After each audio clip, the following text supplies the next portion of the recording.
there, pharmacy owners. Dr. Lisa Faast here from DiversifyRx, and we are coming up on November, which is DSCSA compliance implementation. And there is a ton of confusion out there about what you have to do, what you don't have to do. Are you exempt? Are you not exempt? What are you exempt from? What are you not exempt from?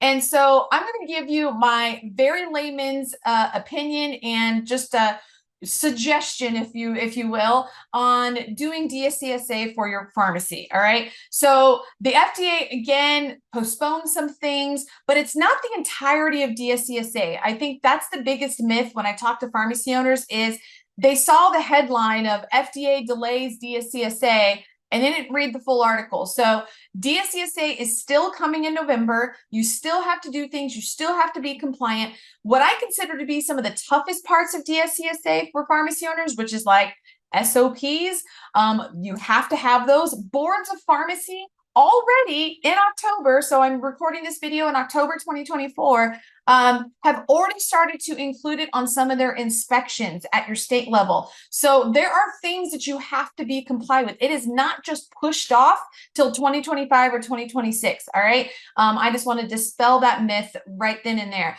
You need to be compliant with sections and parts of DSCSA. Now, which parts? When you need to be compliant, that's where it gets entirely confusing. If you qualify for exemption, if you don't qualify for exemption, if you're making a good faith effort, if your partner's making a good faith effort, I mean, it really does get very muddy very quickly. So here's my 2 cents. Just become compliant. Like I said, the hardest part of compliance, truly, in my opinion, is the policies and procedures. Having those policies and procedures and documenting your training, that's still required. That's the hardest part for me. And so the easiest ways to get those is to sign up with a DSCA partner that provides your SOPs and provides the training. Like bada bing, bada boom, done. Now, signing up for a DSCA partner does not have to be expensive. Most are around 50, 60, probably $50 to $70 a month. If you're a member of DiversifyRx Pharmacy Badass University, we have some discounts with some partners that you can find on the member discount page inside the member portal. We love LSPedia, we love Infinity Track, we love Infinity Farm. There's many places out there. Your GLN number, if your wholesaler got your GLN number, that is your number. You don't need multiple GLN numbers. That is your numbers, whether you stay with that wholesaler or not. And so there's just a lot of moving pieces here. But here's why I say just be compliant. One, it doesn't cost very much. Yes, I know it's more costs already when we're very burdened with very low profitability, very low cash flow. So I understand that it's an extra cost. But frankly, at $50 to $70, it's not that much. And hear me out, you actually get that benefit back, I think, in increased efficiency in your pharmacy. So having these systems and what they do for your inventory, I think you'll more than make up for that $50 or $70 that you spend a month on efficiency and recapture cash flow from better management of inventory. So there's my little asterisk for you. Become compliant. Here's why. Your board of pharmacy is going to start being inspecting on this, inspecting for your compliance. They're going to ask your employees questions. You know, if they ask your clerk, they're like, DSCSA, and your clerk's like, DS what?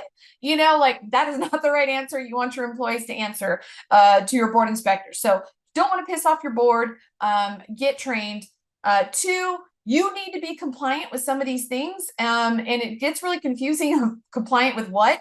I just kind of like, to save my brain headache, like just hop in and you know, get compliant.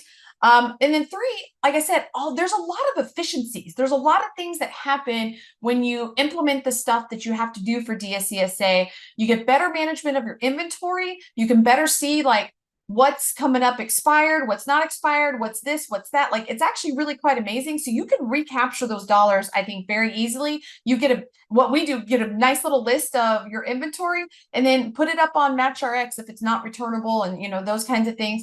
But I actually think it makes your pharmacy run better, like run more efficient. And so those are just my suggestions. If you're not sure, here's where I would recommend to go get some information.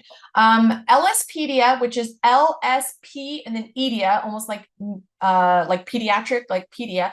LSPedia has some great webinars on LinkedIn that you can grab from their LinkedIn page. They've put out some really great information. If you're on our email list, I sent out a summary kind of one pager about a week and a half ago on DSCSA. So if you didn't get that, or maybe just couldn't find your email, let me know. I'll send it to you. But just go out and get educated. Don't put your head in the sand and just hope that this will go away. What I'm concerned the most more is more of board of pharmacy. Once you kind of piss off your board, like you never want to do that. I've been there, done that. Like, not the thing to do. Like, you don't want that on your to-do list. So anyways, that's my DSCSA update. Yes, there's been things since the delay. Whether it applies to you, who knows at this point. Like, I'm certainly am like, just I you know, how you qualify full-time techs is just crazy, like the language in there. What do you have to do? You definitely have to do your SOPs. To me, that was like the hardest part. So go get a partner that'll just make them for you, help you train your staff and all them, and then you're good to go, and you don't have to worry about it, and you can go forth and make money and focus on things that create revenue and create profit, because that's where your brain really needs to be focusing as a pharmacy owner. So hopefully you found this helpful. If you have any questions, feel free to message me down below wherever you're watching this video or listening to it. I'm happy to answer any questions that I have. I'll probably refer you to LSPedia because they're obviously the true experts. They do this all day, every day. And that's where I get my information from, and you can just go get it straight from the horse's mouth and whatnot. So hopefully that was helpful. Until next time, talk to you later, guys. Bye-bye.